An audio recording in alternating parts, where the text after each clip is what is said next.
As we close out our series on the infamous Cambridge Five, we need to round out the last two men of the five, each of whom have smaller stories compared to Maclean, Burgess, or Philby.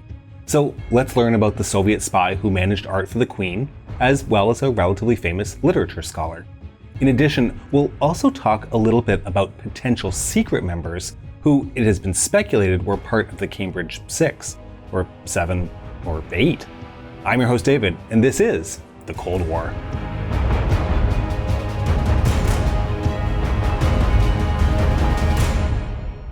So we're going to begin with one member of the Cambridge Five you might already be familiar with if you've watched the Netflix original series, The Crown. Anthony Blunt was an art historian who worked as a spy for the Soviet Union during the Second World War. However, the knowledge of his participation wouldn't become public knowledge until the 1970s. Being a bright math scholar at Cambridge on a scholarship, Blunt fell in a secret discussion group known as the Apostles. They kept it under wraps because it was both a refuge for what they believed and who they were. Members of the group were Marxists, but also many were gay during a time when homosexuality was a high crime. There is no better way to make people feel persecuted and alienated from their society than, well, persecuting them and alienating them from society. This group is actually suspected of being one of the places which the NKVD sought to recruit new spies. As part of an official Cambridge delegation, Blunt visited the Soviet Union in 1933, and sometime over the next 2 years, he was recruited into NKVD service. According to Blunt himself, he was recruited by Guy Hot Mess Burgess, who we covered in the third episode in this series. He, of course, was a Soviet spy who worked in the British Foreign Service. However, the exact year he was recruited is still debated, and different biographies of him disagree. What we do know is that Burgess recruited him by introducing him to a mysterious Soviet agent by the name of Arnold Deutsch, the same Arnold Deutsch from our previous video on Kim Philby.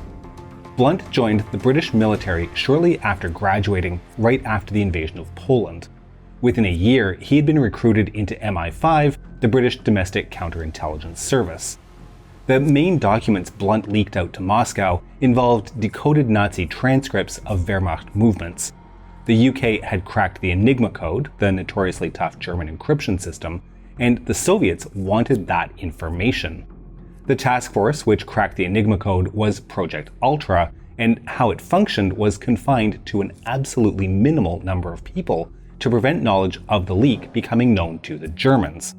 While Blunt was not part of the secret core of this program, he was responsible for recruiting Soviet double agent John Cairncross, who we'll talk about in a moment, who was part of Project Ultra's inner circle, and Blunt may have even served as his intermediary to the Soviets. After the war, Blunt's work in the circles of power was cut back significantly. His first job after the war, though, was the surveyor of the King's pictures. Think of it as the personal curator and man responsible for the King's collection of art. He no longer heard more than the odd rumor from colleagues to send to his contacts in Moscow, which he too stopped when his colleagues defected in 1951. Reports now surfaced that the NKVD suspected he might be a triple agent and didn't want to keep working with him anyway. He came under scrutiny after the defections of his colleagues, Philby and Burgess. Reports show that he might have been the person who informed Donald Maclean that the British government was onto him. Blunt was nervous after this, but nothing ever came for him. He served quietly as a former Soviet spy, collecting and curating art for the royal family for 12 years. And then one of Blunt's recruits, an American named Michael Straight, reported him in 1963 to MI5. He confessed to it in April the next year. He gave up several other spies' names in return for his service to the NKVD being kept a secret. However, one person was told about this, his boss, Queen Elizabeth II, who held an icy relationship with him ever since. For another decade, he worked unaffected by his confession. This is until a fictionalized account of the story was to be published in 1979. Though not using his real name, Blunt tried to investigate getting a copy before release, but he was unsuccessful. However, not only was this attempt unsuccessful, his attempts were leaked to a current events magazine, which published that the spy in the novel was indeed the keeper of the Queen's pictures. Margaret Thatcher, eager to use this for political gain, exposed his secret in November of the same year. It was a massive scandal. Blunt was repeatedly harassed by journalists looking to speak with him. Queen Elizabeth took away his knighthood, and he lost many of his official honors. Diminished and defeated, he died of a heart attack just 4 years later. The last of our spies, the infamous fifth of the Cambridge Five, wasn't discovered until the 1990s. His name was John Cairncross, a literary scholar and civil servant as well as a double agent to the Soviet Union. Coming from a large Scottish family, Cairncross went to Cambridge as a student of French and German. At Cambridge, although he did run in the same circles as the other members of the Five, his upbringing was less refined, and so he didn't fit in with them. Cairncross wouldn't be recruited until several years after their time at Cambridge. He entered into the Foreign Service in 1936 and met a communist from Cambridge named James Klugman.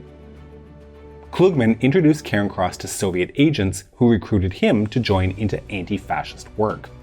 His opportunity to do some work would occur in 1940 when, during the Second World War, he was promoted to the secretary for a high-ranking politician, Lord Hankey. Lord Hankey was the Chancellor of the Duchy of Lancaster, which may seem like just another British title until you realize that the office holds the duty to administer the personal lands of the British monarch. It was in this position he learned about the UK's secret attempt to develop an atomic weapon. Some historians believe that Cairncross was responsible for passing along this information to Moscow. Later in the war, Cairncross would serve as a German translator, where he would secretly relay decrypted communiques from the Reich along to Moscow. He also likely informed them on key troop movements on the Eastern Front, which helped the Red Army, including a famous case where in 1943 he sent plans that the German army was planning to conduct a significant tank offensive, which the Soviets were then able to prepare for. That ended up being the Battle of Kursk, by the way. In 1945, he then began to work for the Treasury, where again he might have sent the Soviets key documents about early plans to make what would eventually go on to become NATO. That's the military alliance the Western capitalist states would develop to counter the Eastern Bloc's power. His spying career, though, would end in 1951, again with the defections of Don McLean and Guy Burgess to the USSR. While he was not discovered, he agreed to resign from civil service and went on to become a literary scholar after moving to the United States. Later, in 1964, when Kim Philby defected, Cairncross was interrogated again, at which point he confessed to espionage. We don't know what he gave up in his confession, but the British government decided against pressing charges. It wasn't until tell-all books by former NKVD officers came out in the early 1990s, after the fall of the Soviet Union, that he'd publicly be named as a member of the Cambridge Five. In response, he quickly returned to the UK to write his memoirs, titled The Enigma Spy. In 1995, Cairncross suffered a stroke and died. The book came out 2 years later.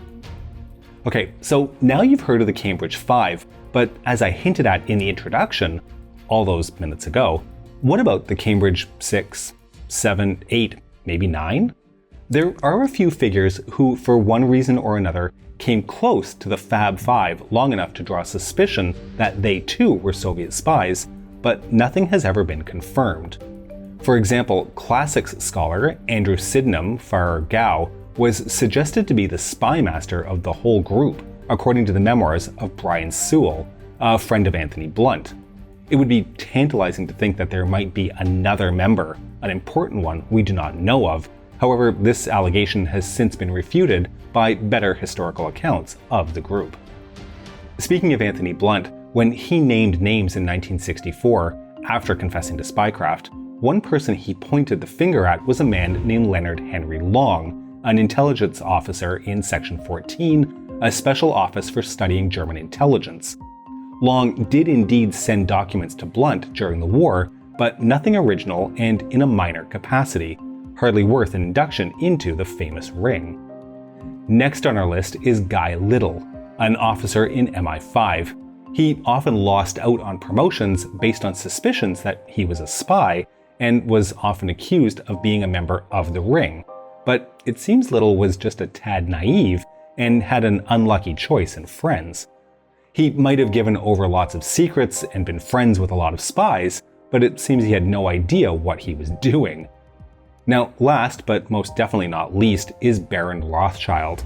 Initially, before Cairncross was outed as the fifth member of the Five, a book by the name of The Fifth Man was written by Roland Perry, naming him as the fifth member.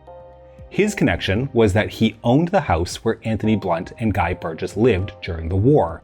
But later, the methods used to uncover this fact were called out for being sloppy.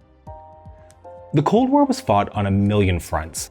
In many ways, the game of intelligence gathering and spycraft played as big, if not a more significant role in the struggle between the superpowers than boots-on-the-ground conflict.